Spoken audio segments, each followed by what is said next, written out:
साथियों, कल हमने सेक्शन 2 क्लॉज एफ भारतीय नागरिक सुरक्षा संहिता के बारे में जाना था, जिसमें आरोप यानी कि चार्ज और उसके प्रकारों पर चर्चा की थी।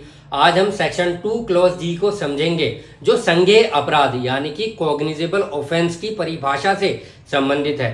आइए सेक्शन 2 क्लॉज जी के बारे में विस्तार से जानते हैं और इसके पीछे के उद्देश्य को, एम को समझते हैं। नमस्कार साथियों, मैं हूं एडवोकेट अनुज कुमार और आप देख रहे हैं टॉप आईक्यू लॉयर चैनल, जहां हम आपको सरल भाषा में आपके कानूनी अधिकारों के बारे में आपको जागरूक करते हैं।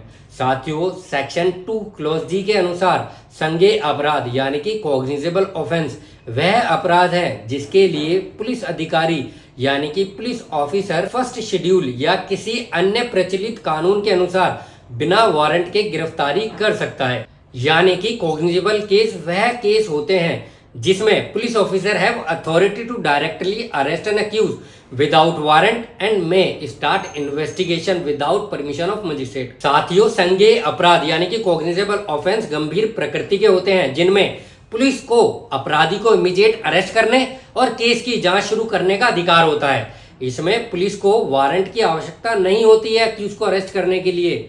ऐसे अपराधों में हत्या, बलात्कार, डकैती, अपहरण आदि अपराध शामिल हैं। इसका उद्देश्य यह है कि गंभीर अपराधों में समय बर्बाद ना हो और पुलिस तुरंत कार्रवाई कर सके।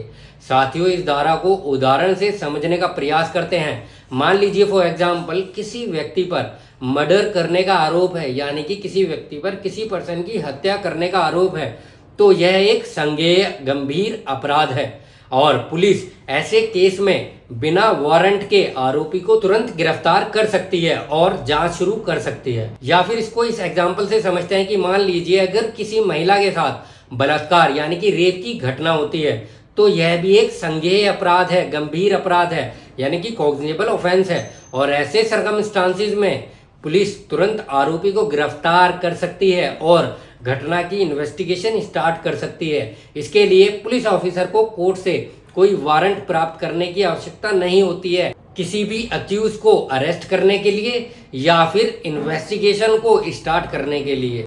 या फिर साथियों, इसको इस एग्जाम्पल से समझें कि मान लीजिए फॉर एग्जाम्पल किसी व्यक्ति के घर में डकैती हुई है, तो यह भी एक कॉग्निजेबल ऑफेंस है और पुलिस तुरंत मौके पर पहुंचकर विदाउट वारंट और विदाउट परमिशन ऑफ कोर्ट अपराधियों को गिरफ्तार कर सकती है। साथियों, इस सेक्शन के निष्कर्ष में मैं यह कहना चाहूंगा कि संज्ञेय अपराध यानी कि कॉग्निजेबल ऑफेंस वे गंभीर अपराध होते हैं जिनमें पुलिस बिना वारंट के आरोपी को यानी कि अक्यूज को अरेस्ट कर सकती है और जांच स्टार्ट कर सकती है। इस सेक्शन का उद्देश्य गंभीर अपराधों में पुलिस को तेजी से कार्रवाई करने में सक्षम बनाना है, ताकि अपराध की गंभीरता के आधार पर इमीडिएट स्टेप उठाए जा सके। साथियों, आशा है कि आपको आज की इस कानूनी जानकारी से सेक्शन 2 क्लॉज डी यानी कि कॉग्निजेबल ऑफेंस संज्ञेय अपराध की परिभाषा समझ आ गई होगी। और अगर आप ऐसे और भी महत्वपूर्ण जानकारी चाहते हैं, ऐसी और भी विषयों पर चर्चा चाहते हैं, तो चैनल को सब्सक्राइब करें, लाइक करें। टॉप आईक्यू लॉयर चैनल से जुड़ने के लिए आपका धन्यवाद। जय हिंद।